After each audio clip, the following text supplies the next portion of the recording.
The first thing I noticed that morning was that my hands were shaking, not badly, just enough that the coffee spoon rattled against the porcelain cup. I stared at it for a few seconds, waiting for the trembling to stop. It didn't. 5 years ago, I had been the woman who could walk into a boardroom, silence 20 executives with a single look, and make decisions worth millions of dollars before lunch. Now, I needed help opening a bottle of water. My name is Victoria Hayes, and for 15 years, I had been the CEO of Hayes Global Industries, the company my father built from a tiny warehouse into a multi-million-dollar business. It was my life's work, and 5 years earlier, I had started getting sick. At first, it was nothing dramatic, a little dizziness, a strange weakness in my legs, occasional headaches. I blamed stress. Running a company wasn't easy, and neither was being married to a man who constantly reminded me that I worked too much. My husband, Daniel, was always there. At least, that's what I believed. He drove me to my appointments. He picked up my prescriptions. He made sure I ate. And every morning, he brought me coffee in the same white cup. "Don't worry about the company," he'd tell me whenever I mentioned work. "You need to focus on getting better." I believed him. Why wouldn't I? He was my husband, my best friend, the man who had promised me, in front of everyone I loved, that he'd stand beside me through sickness and health. But my health didn't improve. It got worse, slowly, almost invisibly. I started forgetting small things during meetings, then important things. I couldn't stay focused for more than an hour. Some mornings, simply walking from my bedroom to the bathroom left me breathless. Eventually, my doctors told me they couldn't understand why I was deteriorating so quickly. Every test came back with another question. No clear diagnosis, no obvious explanation. Just more medication, more appointments, more days spent in bed. And through all of it, Daniel stayed beside me. He became the person everyone relied on. When I couldn't attend board meetings, Daniel attended them for me. When I couldn't sign documents, he handled them. When I became too exhausted to discuss company decisions, he'd tell the board, "She needs rest. I'll take care of everything." And slowly, he began taking over my company. At first, I was grateful. I thought he was protecting what I had built. Then one night, everything changed. I'd gone downstairs because I couldn't sleep. The house was dark. Daniel thought I was in bed. As I reached the hallway, I heard his voice coming from his office. He was on the phone. I couldn't hear the other person, but I heard Daniel clearly. His voice was calm, almost confident. He said, "She won't be running that company much longer." I froze. My hand tightened around the railing. For several seconds, I couldn't breathe. Then he laughed softly and added, "Just give it a little more time." I stepped backward before he could hear me. I returned to my bedroom, climbed into bed, and pulled the blanket over myself. When Daniel came upstairs 20 minutes later, he kissed my forehead. "You still awake?" I pretended to be half asleep. "Barely." He smiled. "Go back to sleep, sweetheart. I'll handle everything." He turned off the light, and for the first time in 5 years, I wondered if my husband wasn't trying to save me. Maybe he was the reason I needed saving. The next morning, I woke up before Daniel. For the first time in years, I didn't reach for him. I just lay there, staring at the ceiling, replaying his words from the night before. "She won't be running that company much longer." Maybe I'd misunderstood him. Maybe he was talking about something else. Maybe I was letting my illness turn an innocent sentence into something sinister. I wanted that to be true, more than anything. because the alternative meant that the man sleeping beside me had been lying to me, and I wasn't ready to believe that. At breakfast, Daniel acted completely normal. He placed my coffee in front of me and smiled. "Morning, beautiful." I forced a smile. "Morning." He kissed my forehead. "Dr. Miller called. Your appointment is at 11. I nodded. "I remember. I'll drive you." "No." The word came out faster than I expected. Daniel paused. I immediately smiled. "I mean, you have that meeting at 10. I don't want you to miss it." He studied me for a moment. Then he smiled. "I can cancel it."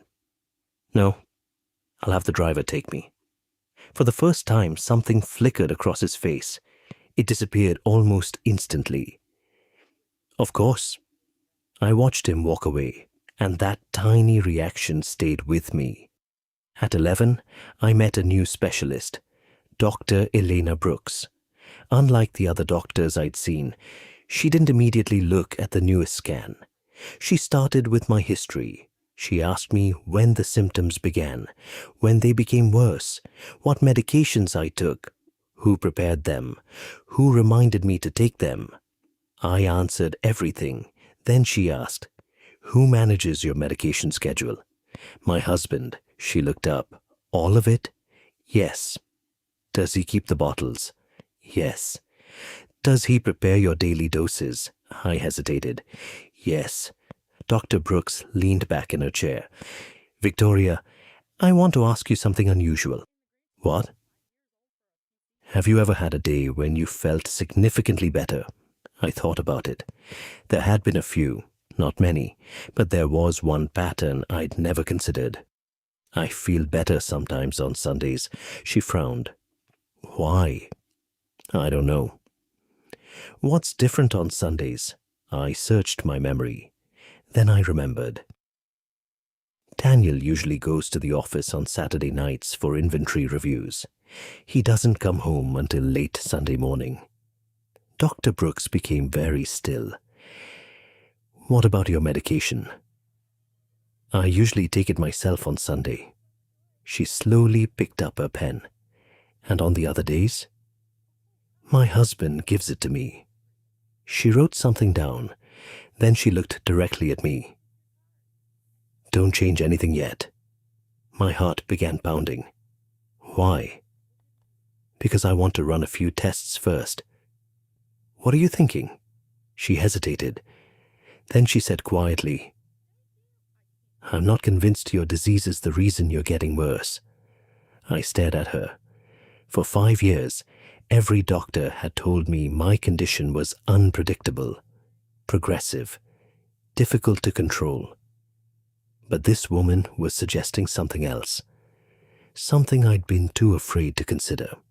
She ordered a new set of blood tests, and before I left, she gave me one final instruction. "Don't tell your husband what we discussed today." I stared at her. "Why?" Her answer made my stomach drop. "Because if I'm wrong, you've lost nothing." She paused.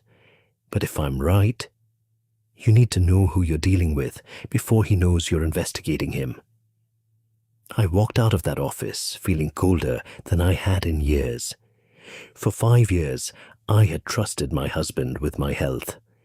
Now, for the first time, I was afraid to let him touch my medicine. That night, I made a decision. I wasn't going to confront Daniel. Not yet. If he was innocent, confronting him would destroy the trust between us. But if he wasn't, I needed proof. So the next morning, I became the sick wife he'd gotten used to seeing. I moved slowly. I let my hands tremble. When Daniel asked if I felt better, I lowered my eyes and whispered, "Not really." He looked relieved. I noticed it. Just for a second, a tiny change in his expression. Then he kissed my forehead. "Don't worry, I'll take care of everything." Those words sounded different now. For the next several weeks, I played the role perfectly. I stopped asking about board meetings. I stopped questioning company decisions. I even told Daniel that I was considering stepping away from the CEO position permanently. His reaction was immediate. "Victoria, maybe that's for the best."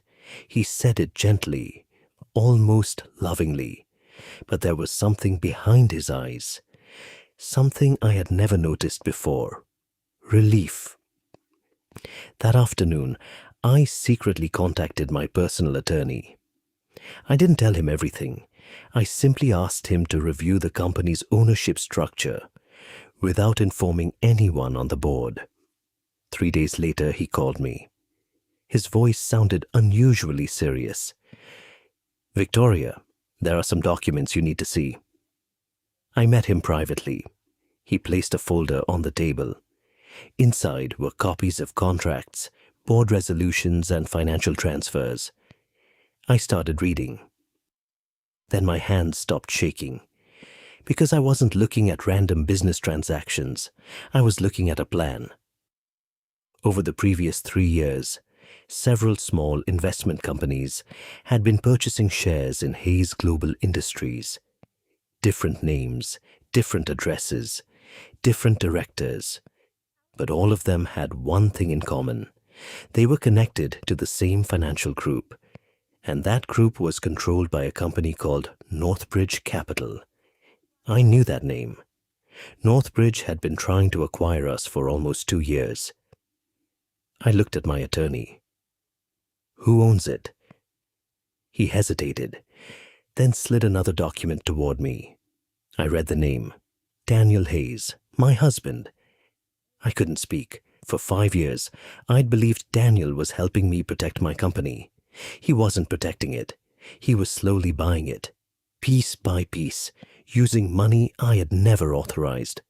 But then I noticed something even worse. There was a document dated 8 months earlier, a CEO succession agreement. It stated that if I were declared medically incapable of managing the company, temporary control would pass to Daniel. And underneath that was another clause. If my condition became permanent, Daniel could initiate a forced sale of the company. I looked up at my attorney. "Who drafted this?" He swallowed. "Your husband's legal team." I felt something inside me break. Not because he wanted my company, but because he'd apparently been planning for my illness to become permanent. I closed the folder. "Does Daniel know about these documents?" My attorney shook his head. "No." I stood up. "Good." He looked confused. "Why?" I picked up the folder and held it against my chest. "Because I don't want him to know that I know." That evening, Daniel came home and found me sitting weakly on the sofa. He smiled. "How was your day?" I looked at the man I had loved for 17 years. Then I gave him the same innocent smile I'd given him every day. Terrible. He walked over and kissed my forehead. "I'll handle everything." I closed my eyes and silently thought, "Go ahead, Daniel. Take over everything. Just give me enough time to find out exactly how you plan to do it." The folder stayed on my dining table for 3 days. I didn't open it again, not because I was afraid of what I might find, because I was afraid of what I might do if I found too much. Daniel continued playing the perfect husband. Every morning he brought me coffee. Every evening he asked about my pain. And whenever someone from the company called, he answered for me. "Victoria isn't feeling well. She needs rest. I'll make the decision on her behalf." 5 years ago, those words would have made me feel loved. Now they made my skin crawl. But I needed more than suspicion. I needed something Daniel couldn't explain away. So I asked my attorney to keep digging. 2 days later, he called. "Victoria, you need to come in." I went immediately. He pushed another document across the desk. "This changes everything." It was a private agreement between Daniel and Northbridge Capital. I read the first page, then the second. My stomach tightened. Daniel wasn't planning to simply take control of my company. He had arranged for Northbridge to purchase it, and the money would eventually flow into a private investment structure controlled by him. But there was one condition. I had to be declared permanently incapable of running the company. I stared at that sentence for a long time. Then I asked, "When was this signed?" My attorney pointed to the date. 2 years ago, 2 years, before I started pretending to get worse, before Dr. Brooks, before I ever suspected him. Daniel had already been preparing for the day I would be too sick to fight him. I turned the page. There was another signature. Marcus Reed, my company's CFO, the man I'd trusted for 12 years. I felt a strange calm come over me. The betrayal was getting bigger. Daniel wasn't working alone. I looked at my attorney. "Who else knows about this?" "We don't know yet." "Find out." He nodded. Then he said something that made me stop. "There's one more thing." He handed me a photocopy of a private email. It had been sent from Daniel's account to Marcus. The message was short. "Once Victoria steps down, the board won't resist." I read it twice. Then I noticed the date. It was sent 3 weeks before my first major health episode. My heart stopped. 3 weeks. Daniel had discussed my resignation before I had even become seriously ill. I looked at my attorney. "Do you understand what this means?" He nodded. "It suggests the plan existed before your condition became severe." I leaned back in my chair. For 5 years, I'd believed my illness had slowly taken my life away. Now I wondered if someone had been waiting for me to become weak. And then another thought hit me, a terrifying one. What if getting sick wasn't the plan? My attorney looked at me. "What do you mean?" "What if the plan was to make sure I stayed sick?" Neither of us spoke. I suddenly remembered every morning Daniel had brought me my medicine. Every time he'd told me not to worry about work. Every time he'd insisted on speaking to my doctors. Every time he'd said, "You need me now." I closed my eyes. Then I opened them. "I want a full medical investigation." My attorney nodded. "And Victoria?" "Yes." "From now on, assume Daniel knows you're looking." I shook my head. "He doesn't." "How can you be sure?" I smiled for the first time that day. "Because tonight, I'm going to give him exactly what he wants." That evening, Daniel came home. He found me sitting in the living room, looking exhausted. I slowly looked up at him. "I've been thinking." He sat beside me. "About what?" I took a breath. "I don't think I can run Hayes Global anymore." His eyes changed, just slightly, but I saw it.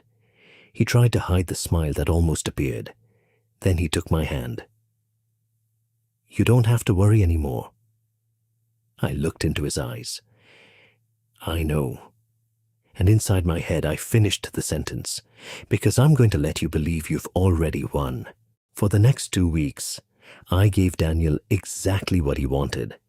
I stopped arguing about the company. I stopped asking questions. And whenever he mentioned taking over my responsibilities, I simply nodded. He thought I was giving up. He had no idea I was watching everything, every conversation, every phone call, every document he left on his desk. And slowly, the pieces began to connect. The first person I suspected was Marcus Reed, my CFO. I'd trusted Marcus for 12 years. He had been with my father before me, and when I became CEO, he was one of the first people I promoted. If anyone knew the company better than I did, it was Marcus. So when I discovered his name on Daniel's secret agreement, I couldn't accept it. I needed proof. Then, one afternoon, I received a message from someone I hadn't spoken to in almost 2 years. Lena Carter, my former executive assistant. She had worked beside me for 7 years before suddenly resigning. At the time, Daniel had told me she was overwhelmed. but her message said something completely different. Victoria, I don't know if you're going to believe me, but I think you need to know what happened before I left. My heart started racing. I called her immediately. She answered after the second ring. Victoria. Yes. There was silence. Then she whispered, I've been waiting for you to call. I asked her what happened. She told me that 6 months before she resigned, she had discovered several unusual requests coming from Daniel. He had asked her to send him copies of my medical appointment schedule. He wanted access to internal company projections, and he had specifically asked her to remove several board members from certain email chains. I thought it was strange, Lena said. What did you do? I asked Marcus about it. My stomach tightened, and he told me to stop asking questions. I closed my eyes. Why didn't you tell me? Because Daniel called me into his office the next morning. Her voice became quieter. He told me you were getting worse and that stress could kill you. I couldn't speak. Then Lena said, he told me that if I really cared about you, I'd stop interfering. I felt tears building in my eyes. Why are you telling me now? She paused. Because I found something before I left. What? A file. My heart began pounding. What file? Your medical records. I sat up. What about them? Someone had requested copies of your records without your knowledge. Who? I couldn't prove it at the time. She took a breath. But the request came from an account connected to your husband's office. I felt the room spinning. Then she added, I saved a copy. My voice dropped to a whisper. Do you still have it? Yes. Lena, I need you to bring it to me. There was another silence. Then she said, I will. That evening, Daniel came home carrying flowers. He walked into the living room and smiled. I thought you'd like these. I looked at the flowers. Thank you. He sat beside me. How are you feeling? I gave him the answer he'd been waiting for. Worse. His face immediately filled with concern. I knew this was getting too much for you. He took my hand. We should seriously consider transferring control of the company. I looked at him. You think that's best? I think it's necessary. Then he leaned closer. You don't have to carry everything anymore. I almost laughed. Instead, I squeezed his hand. You're right, he smiled. And for a moment I saw the man I'd loved for 17 years, the same eyes, the same voice, the same gentle touch. Then my phone vibrated. A message from Lena. I found the file, and Victoria. There's something else you need to see. I stared at the screen. What is it? I typed. Her reply came 30 seconds later. Your medical records weren't the only thing they were tracking. I looked across the room at my husband. He was smiling at me, and suddenly I realized something. Daniel wasn't just planning to take my company. He had been monitoring my entire life. The next morning, Lena came to my house just after Daniel left for the office. She looked nervous. She had every reason to be. She handed me a small envelope. I kept this because I knew someday you might need it.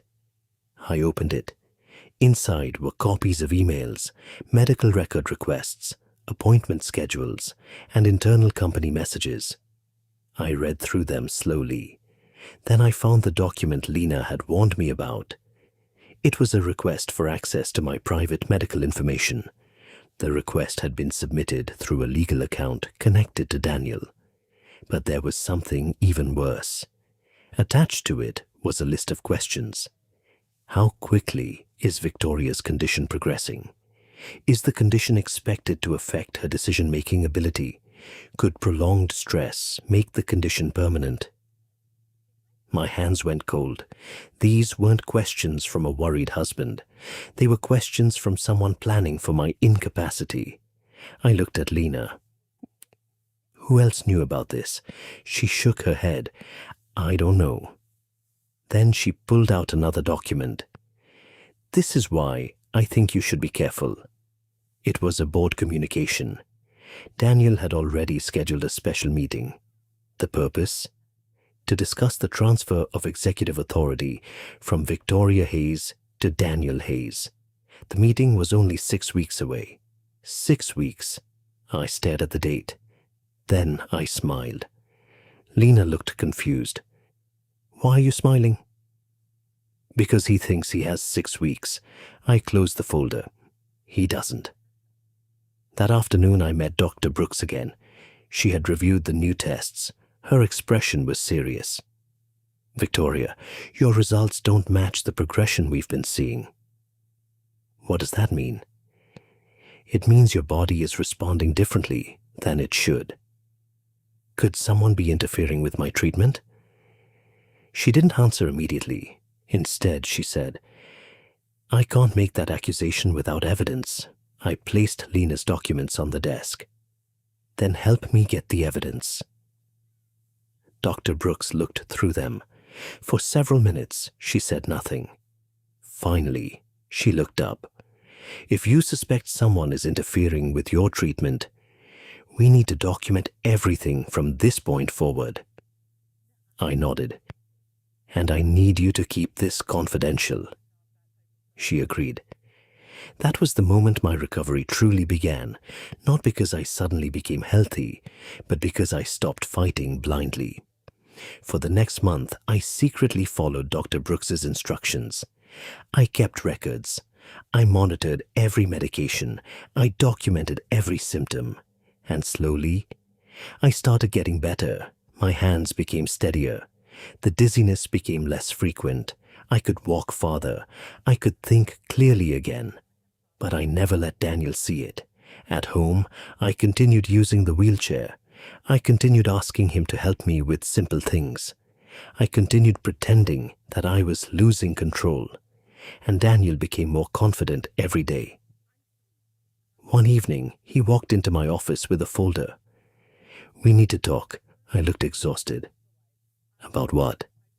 The company. He sat across from me. The board is ready to make the transition. I lowered my eyes. Maybe that's best. He leaned forward. You've been fighting this for years, Victoria. I know. You don't have to anymore.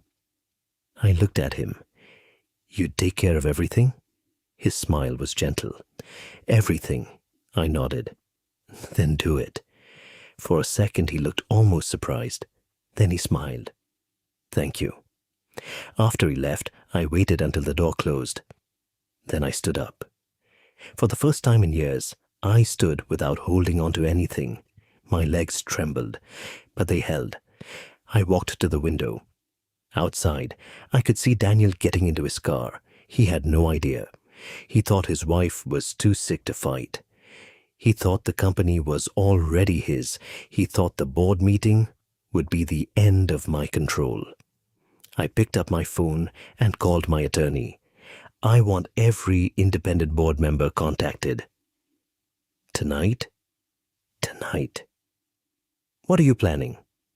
I looked through the window at Daniel's car disappearing down the driveway. Then I said, I'm going to let my husband walk into that meeting believing he has already won. I paused. And I'm going to be waiting for him on the other side of the door. Friday morning arrived faster than I expected. At 8:15, Daniel left the house wearing the navy suit I had bought him 3 years earlier. He stopped beside my wheelchair before leaving. Are you sure you don't want me to stay? I looked up at him. No, you have the board meeting. He smiled. You're going to be okay. I gave him a weak smile. I'll be fine. He kissed my forehead. Then he walked out. The moment the front door closed, I stood up. I walked upstairs by myself. I changed into a black suit I hadn't worn in nearly 5 years. Then I looked at myself in the mirror. For the first time in a long time, I recognized the woman staring back at me. Not the sick wife. Not the helpless CEO, Victoria Hayes. At 9:20, I arrived at Hayes Global Industries through a private entrance. Only 3 people knew I was coming: my attorney, Dr. Brooks, and Eleanor Grant, the independent board member who had agreed to stand with me. The boardroom was already full when Daniel walked in. Marcus was sitting beside him. Several directors were there, and across the table sat 2 representatives from Northbridge Capital. Daniel placed his folder on the table. "Thank you all for coming." He looked confident. Too confident. He began presenting the plan for transferring executive authority. "Victoria's condition has deteriorated significantly," he said. "She's no longer capable of managing a company of this size." One director looked uncomfortable. Daniel continued, "This isn't about taking anything from her. It's about protecting the company she built." I almost smiled.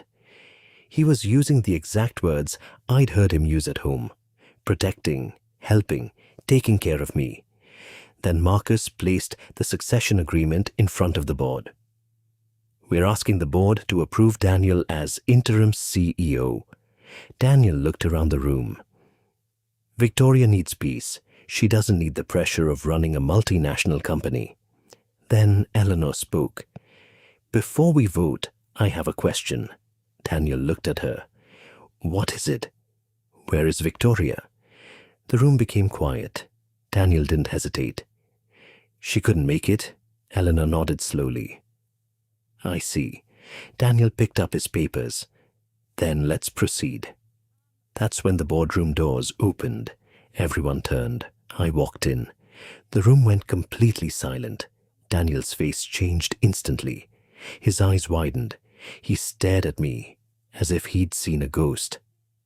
I walked toward the table. 1 step, then another. No wheelchair, no cane, no assistance.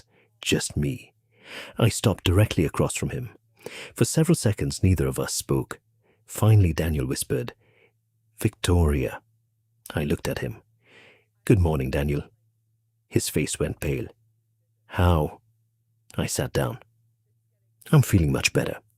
Marcus stood abruptly. "This isn't possible." I looked at him. "Apparently it is."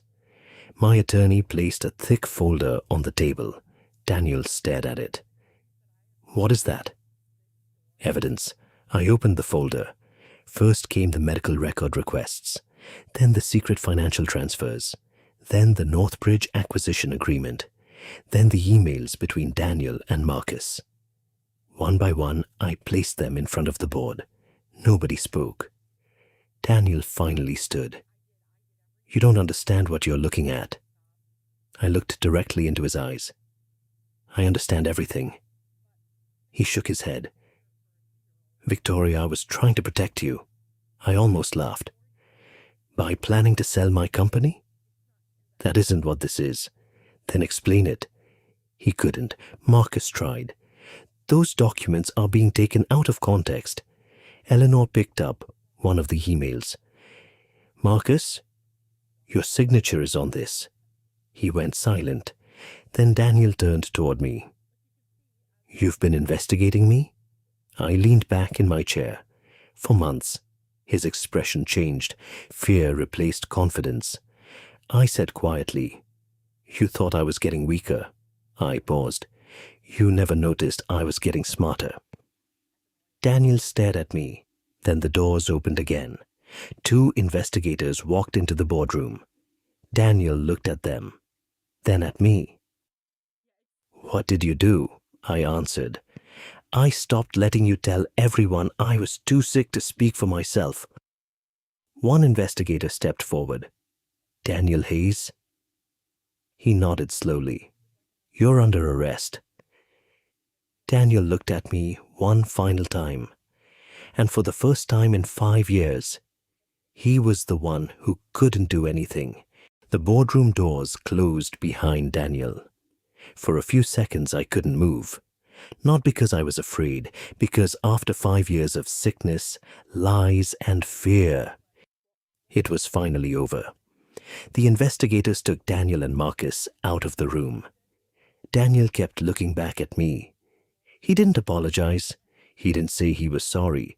He just looked confused, as if he couldn't understand how the woman he'd spent 5 years trying to control had suddenly become the person standing between him and everything he'd planned to take. When the doors finally closed, Eleanor turned toward me. "You okay?" I took a slow breath. "No." She looked surprised. I smiled sadly. "But I'm going to be." The board officially rejected Daniel's proposal. The Northbridge acquisition was frozen. The secret financial transfers were handed over to investigators, and the documents connecting Daniel and Marcus to the scheme became part of the case against them. But the hardest part came later. That evening, I returned home alone. I walked into the bedroom where I'd spent countless nights, wondering if I was going to wake up the next morning, feeling even weaker. I looked at the white cup on my nightstand, the same cup Daniel had used to bring me coffee every morning. For 5 years, I'd associated it with love. Now it represented something completely different. I picked it up. Then I placed it in a box. I didn't destroy it. I didn't need to. I had already taken back the power it once had over me. Over the following months, my health continued improving. Dr. Brooks monitored me closely, and with proper medical care and distance from the circumstances surrounding my illness, my strength slowly returned. I went back to work, not because I needed the money, not because I needed to prove anything to Daniel, but because Hayes Global was my father's legacy and mine. 6 months later, I walked into the same boardroom where Daniel had once planned to remove me. This time, I was standing at the head of the table. The board members applauded. I looked around the room.